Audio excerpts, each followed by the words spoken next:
I've missed more than 9,000 shots in my career.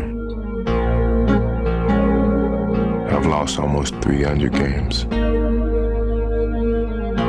26 times I've been trusted to take the game-winning shot and missed. I've failed over and over and over again in my life. And that is why I succeed. Hey there, Prairie Trail. My name is Max. And my name is Carly, and we are here to introduce you to GRIT, our Q1 goal in Mentor Minutes. We all hear the word grit and perseverance, but what does it really mean?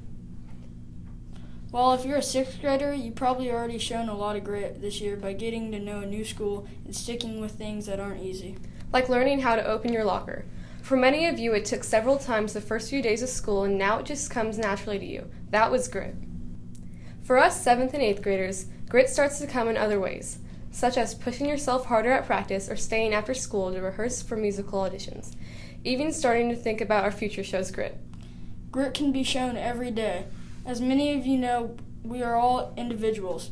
Some things come a bit easy to us and some things come a bit harder. Let's watch a quick clip from a student who struggles every day in school, yet never gives up. Stronger than this challenge, and this challenge is making me stronger. I know that taking longer than others does not mean you have failed. Before you judge me, one thing you should know about me is that I do not stop when I am tired. I stop when I am done.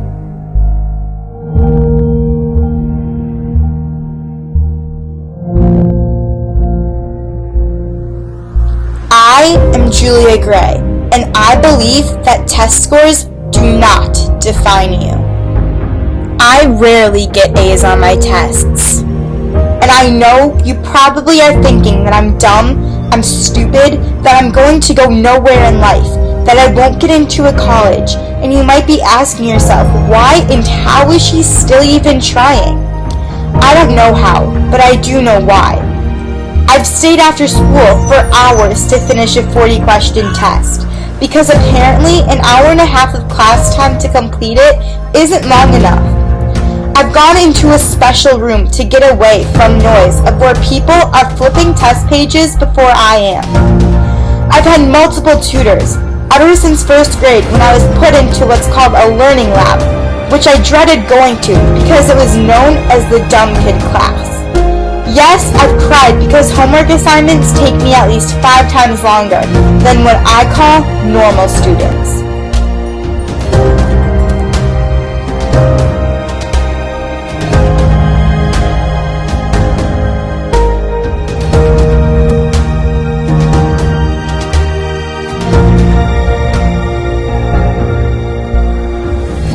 Through all of this, I constantly feel this fire inside me.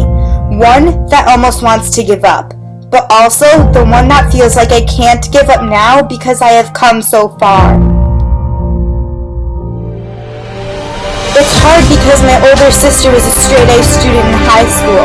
She would study very hard at the kitchen table, do her homework without any help, got an A on almost every test, and was a great role model for me and everyone around her. I aspired to be like her. I am constantly comparing my academic knowledge to hers.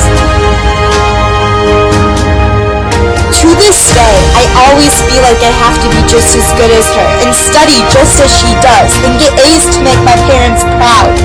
But the truth is, if I try my hardest and end up getting a C on my test, my parents will be just as proud as when my sister got an A. Yes, it's hard to see my grades, but let me tell you, all of us have our strengths and weaknesses, and you may have a stumble in the road along the way, but never let that be the end of your journey, because whenever you find yourself doubting how far you can go, just remember how far you have come, everything you have gone through, and all the times you have pushed on even when you felt like you couldn't. To this day, I have come to realize that I am going to succeed because I am crazy enough to think that I can. So to answer your question, how is she still trying? I guess it's because I've always been curious of the question. I wonder what would happen if I don't give up.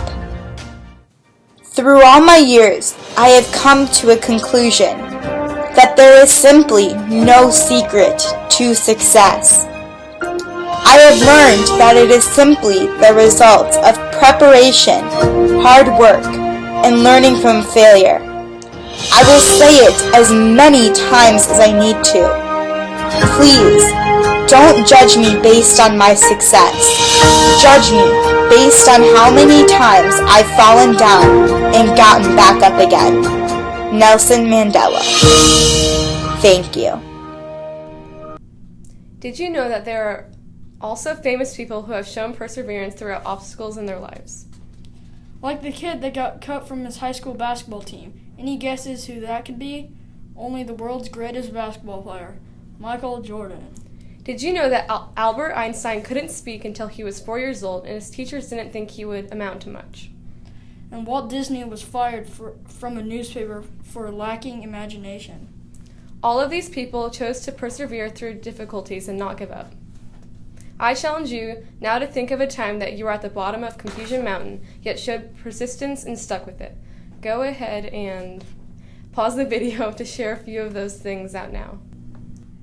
This quarter, we will focus on grit and a growth mindset. Failure is okay. Failure is the path to learning. It's what we chose to do after the failure that counts the most. Coming at you, Prairie Trail, it's Tom Cody from Top 20 Training. A couple thoughts. You're going to start working on some grit and persistence. I want to tell you a quick story about my oldest boy, Dylan. When he got out of college, he had a computer science major and he went off to work for the U.S. Patent Office. Hated it. Made a bunch of money, couldn't stand it. He was working his tail off, but he wasn't happy. He decided to go back and stick with something. He decided to use grit and persistence. He decided to go back to his roots and get involved again with the community theater. His salary went from like $75,000 to about $10,000 by doing that. We were in favor. Guess what happened to him?